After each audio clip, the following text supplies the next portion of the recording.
Hello, children of the night, and welcome to Tarot Nights with the Hanged Empress. Here we do shadow work following the moon.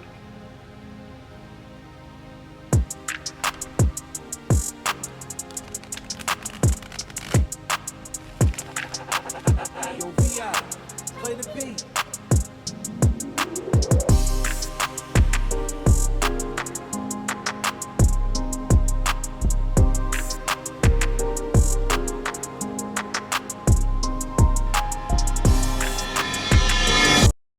Well, hey there, kids, and welcome to the Leo full moon. It's finally here. I love this Leo energy. I love the bright and playfulness of it. It's gonna be so much fun. I'm ready to play. I tried to shuffle the deck and could not pull or get the 10 of Cups or the Magician off of the top and bottom of the deck. Kept moving the cards around. It's like, okay, well, that's where we're starting. That's where we're moving from.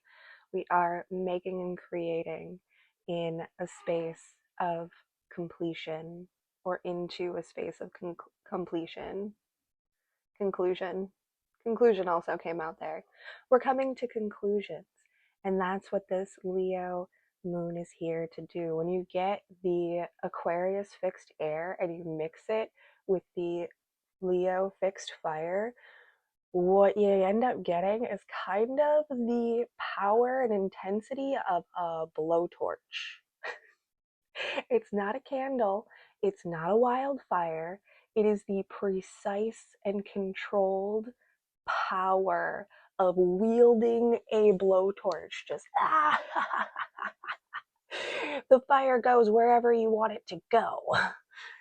And that is the energy that we want to come into this with. We want to have the excitement and the fun and the intention of knowing what it is that we are burning up, burning through, burning out, and lighting things up in a very particular way. This doesn't have to be destructive.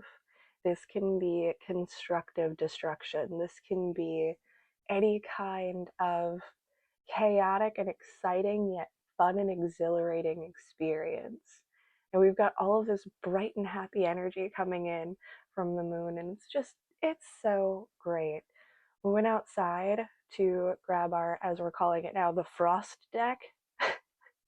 It's -5 outside, but it took a little while for the cold to actually hit me. I kind of stood out there for a little bit under the sun, and I was just like, yeah, what a beautiful day. It's really nice outside. Never mind the cold, the sun is warm and inviting, the air is crisp and clean, and everything feels so bright and hopeful. I love that. I love that for all of our messages. I think that's really cool. The other thing I was getting as I was ruminating, meditating,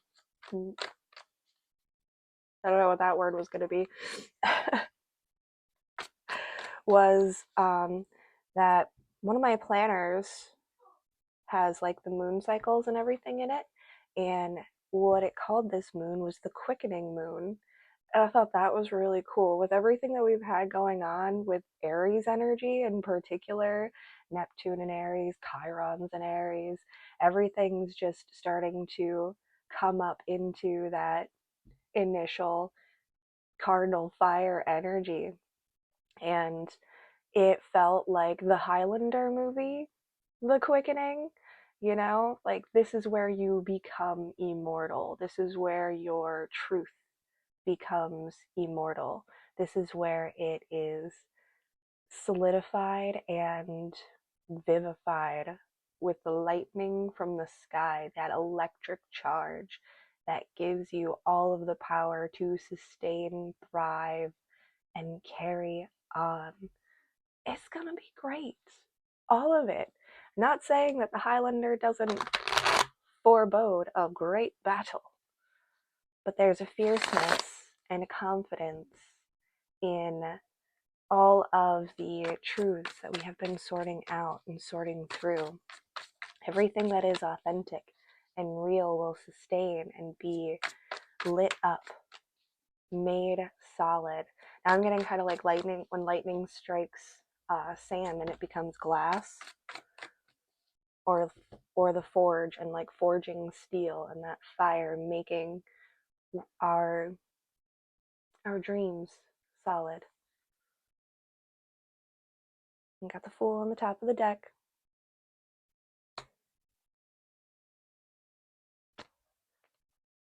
Fresh and clean. Lagdager. Four of Cups and a Seven of Cups. What lies right behind, right around the corner from the dissatisfaction, from the sadness, is opportunity for great things to happen. Again, if you open yourself up to it, if you can hang on and keep your bearings, and sit in a comfortability with your uncomfortabilities, that's what unlocks the door. That's what entices the universe to present you with something more, because you didn't overreact to these spilled cups. You simply observed,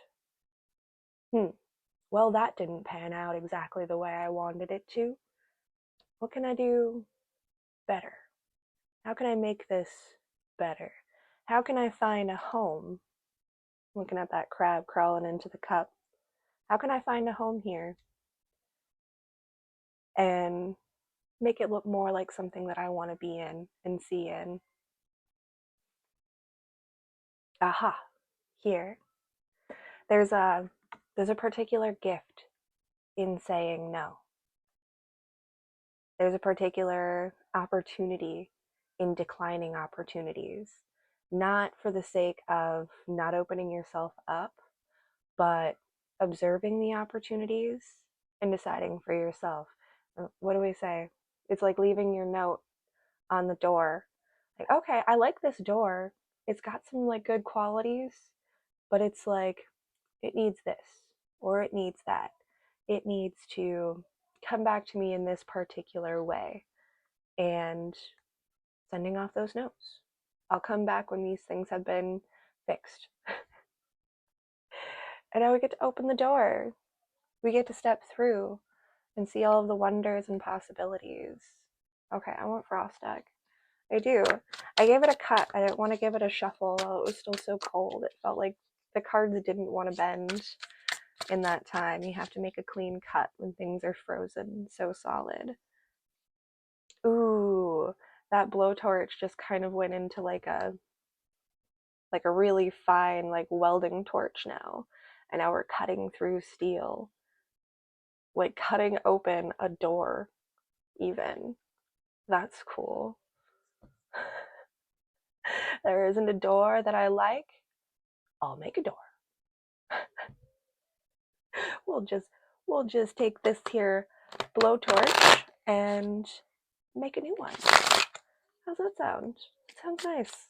I like it. These are still a little chilly, but they are warming up. We're warming up into it. There's that Nine of Pentacles. The summer season, it comes. It warms. We get closer and closer. Our days are getting longer. And with that, we're going to find more time to relax, to take it easy, to not have to participate in the cat and mouse chase, and whatever kind of silly games were going on that were not of the best interest, were not in our best interest. I don't, that's very convoluted. It's fun in games, but also not having to play silly games, more serious games. I don't know. It's a more serious game. What are we upgrading from? Five of Pentacles drops to the floor. Interesting. Putting down that lack mentality and just embracing and making yourself at home here. You know, the simple life really is a way to be. It is a way to go. making that homey space and finding joy in the simple things rather than seeking so far outside of yourself and your own surroundings to find comfort and happiness. Making the best out of what you have here, because all you really have is what's here and now. And the only thing that you have power over is your attitude, how you feel about it. Change your attitude. Does that ever really annoy anybody? When people would say that? Does that ever really annoy you? Change your attitude. No. Or I don't know how. How do you change your attitude? You have to start simply. You have to make yourself healthier. You have to make healthier choices, better decisions. How about changing your diet or sleeping habits? Integrating something like reading for an hour before you go to bed instead of binging on television, or eating breakfast, eating a good breakfast every day. Something where you are taking the time in your daily rituals and habits to save up and make room and add stock to your happiness. Yeah, add stock and add value to your happiness. If you can only find a crumb of happiness, how can you expand that into something better? The better you feel about your body, do some yoga, do some stretching, um, move the energy through your body. Did you know that when your body aches from your day to day, when you're sore, it's muscle weakness? And if you exercise or work out that particular part of your body that hurts, the pain will go away. If you don't do anything with it and you just rest, it's going to continue because your muscles aren't getting any stronger. They're not getting any better at holding your bones in place by not doing anything. If you have overworked yourself, sometimes the best answer is to work yourself some more. That's why we exercise. Because our bodies will, atrophy is the word that's coming to my mind, and eventually it will atrophy, but it's the step before atrophy where it's complacent. Our bodies will become complacent if we do the same thing every day. Our muscles will no longer sustain because this is the normal. So anything beyond the normal becomes too much for your body. It's an overwhelm. So if you give yourself more work, you will become stronger. You will grow those muscles and expand and feel better, happier, healthier. And when you feel healthier, you're going to change your mood, your perspective, your perception. You'll wake up and you'll look out at the sun, and instead of dreading the day because you're filled with aches and pains that have been lingering, you worked it out, you worked through it. Now you can embrace the sun and the fun. Hey, look, double time fool. That fool. Oh, gotta get this back. That fool.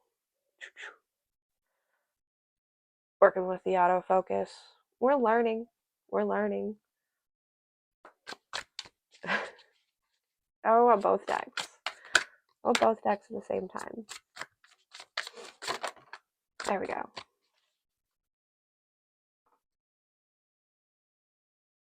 I like where that card slid. Take it. The Novice of Chalices and the Hermit. Now, the Hermit actually came out face down. Very well hidden away. Very hard at work, too.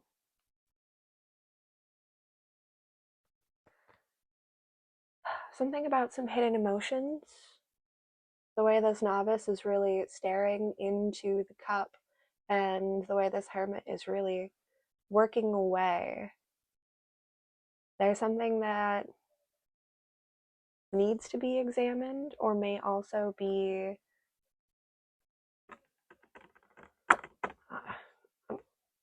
I mean, like, I want to say distraction, but also it almost hurts to put that word out there.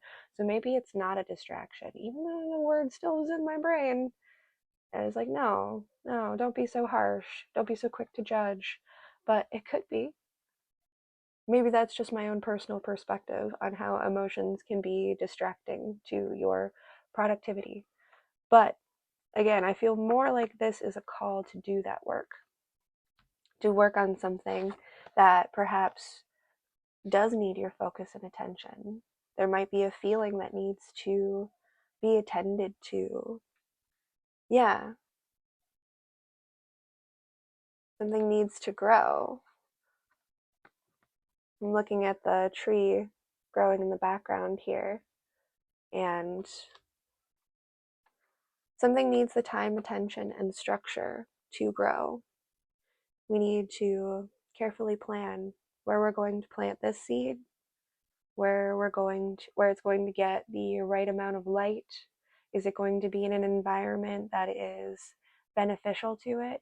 Is it going to have, little friends and family plants around that are helpful to its growth? Some plants grow together better, and other plants will take each other's nutrients and kill each other, essentially.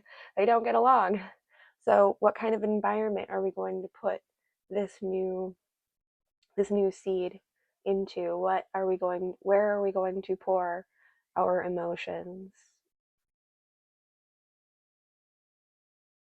What earth is going to be what earth is going to best receive the waters that we have? Sorry, I had to make a little warm. Maybe practice with heat. That's something that you're doing right now, is practicing moving energy, generating kinetic energy. Like if you play with those like plasma balls that have the electricity in them, you touch them, try to control where the electricity goes, with your mind, creating that, like, I got this like warm pocket of like heat that's coming out of my hands right now. So it's very interesting. So my fingertips are still cold from touching the frost deck, but in the center, it's very warm and gooey. It's very interesting. So maybe just practicing with molding, shaping, and working the energy. Yeah. It's like working with clay, working with energy. So you want to shape it, keep it tight into the places and spaces where you want it to go. And you want to use this Aquarius and Leo energy to direct the heat. This is some like Dragon Ball Z Kamehameha, like, I don't know. But yeah, to direct it, to focus that heat and fire into an intense blowtorch. Back to the blowtorch, to cut out the doors that you want to see opened for yourself. Okay, I'm terribly tempted. This card was just kind of hanging off of the top of the deck. It slid down. So I had to grab it. I had to examine it. The Eight of Wands. Can you afford this?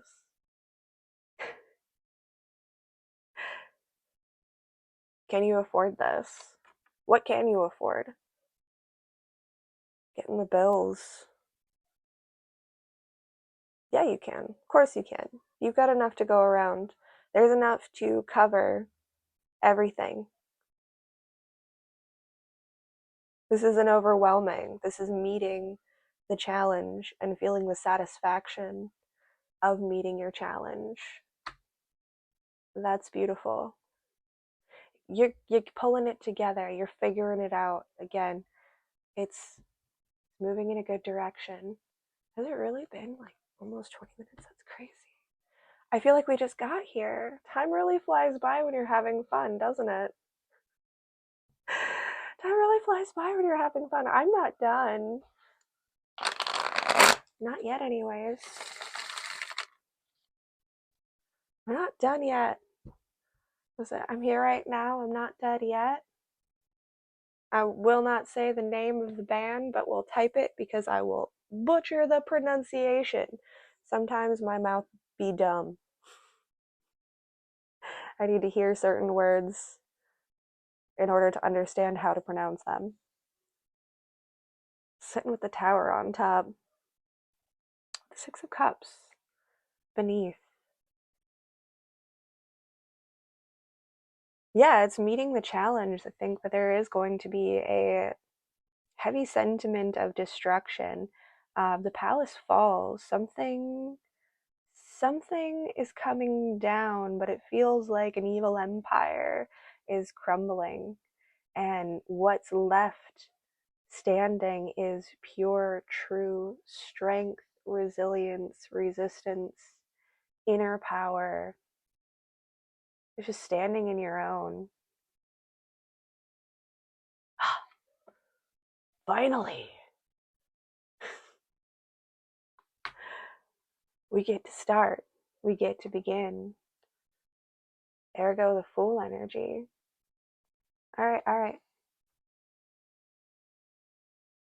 Still themes of something coming back, whether it's energetically or literally. Something might be coming back. Something's coming back around. I was gonna grab an oracle and I grabbed the steampunks. Told you we weren't done yet. We're just flying. We're taking off, and that's why we needed some steampunk energy, because we're getting ready for takeoff.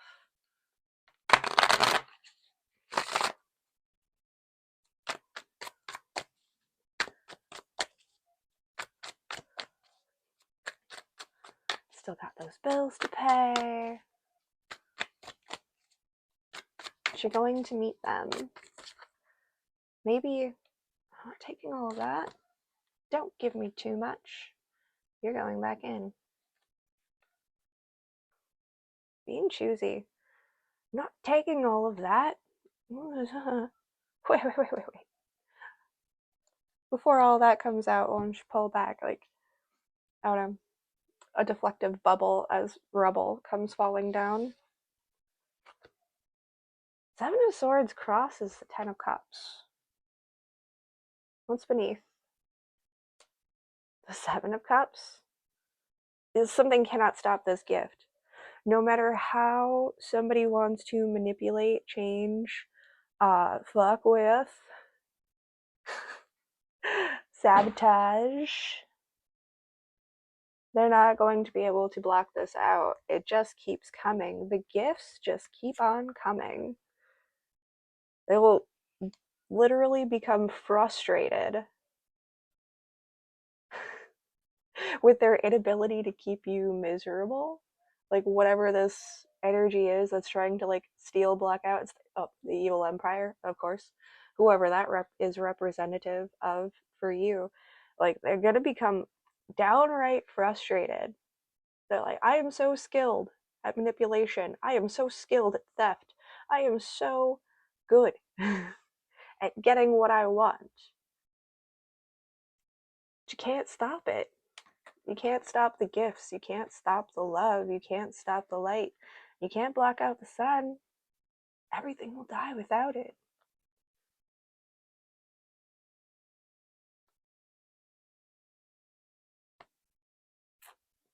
I think we can leave it there. I think we can keep that as our final message. To remember that nothing can stop out the light, nothing can block out the sun, nothing can stop you from receiving your gifts. You can put your notes on it. You can choose to not accept it. There is a power in saying no. If something's not just perfect, if something's not just right, if you don't absolutely need this thing right now in this way, it might become too much to carry. So saying no is very important, to be choosy, because those gifts will just keep on coming. The universe is going to keep on giving until it gets it right. So it wants you to shut up. It wants you to quit whining. It'll give you whatever you want, but you got to know what you want first. It's like, oh man, you're like a toddler in a store. You just want all of this stuff. Give me this, give me that. It's like half the stuff they don't even actually want. They just want the joy and the thrill of receiving something. So it doesn't really matter if you give in to the energy when it's chaotically craving, it's too hungry. because it's just going to take it and be like, oh, I guess I didn't really want that. Just kidding. So it's good to say no. And be like, no, no, thank you, not that one. It's not quite right. Because when you get that right door, when you get that right cup, when you get that right seed, you're going to know just what to do with it. You're going to actually want to take time to examine it, to plan out what you're going to do with it, put forth the energy and the strategy. Give it your attention, give it your time, give it your love. And that's the thing that you're going to keep forever. Kids can get a million different toys in their lifetime, but they only hold on to like 2 or 3 for the rest of their lives, and they will keep it forever as like a thing that they have energetically attached to. Something about this thing will stay with them, and what has staying power is what's going to be the right light for you to walk into, because it's all bright and shiny, it's all very new, but we have a particular view after everything that we've gone through, after all of the fog and confusion. This clarity is going to be crystal clean. Your eyesight will be perfectly keen. You will have that eagle eye to recognize that one. That's the thing that I'm going to devote my energy to, because this is the thing that is going to give back the most. This is the plant that's going to be the most fruitful. I'm going to get the most use out of this if I give it this time, this care, this attention. And anything else is just a game of cat and mouse, which we could play all day, every day. Sometimes it's nice to just sit back, have a sip of tea, and just let it be. Y'all can chase for a little while. I think I'm just going to wait right here on my porch, rock, stare at the sun, and know that it's coming. There's a great fortitude in here. There's a great power in the quiet calm and confidence that we are receiving at this time. So best put it to work. Meet your challenges, meet your oppositions, head on, with a clear head, with a bright light, and trusting in your intuition. You know what's for you, and you know what you can handle. Let's get going. It's going to be fun. It's going to be great, kids. Have a fantastic full moon. I can't wait to see what we make next. We'll see you next time.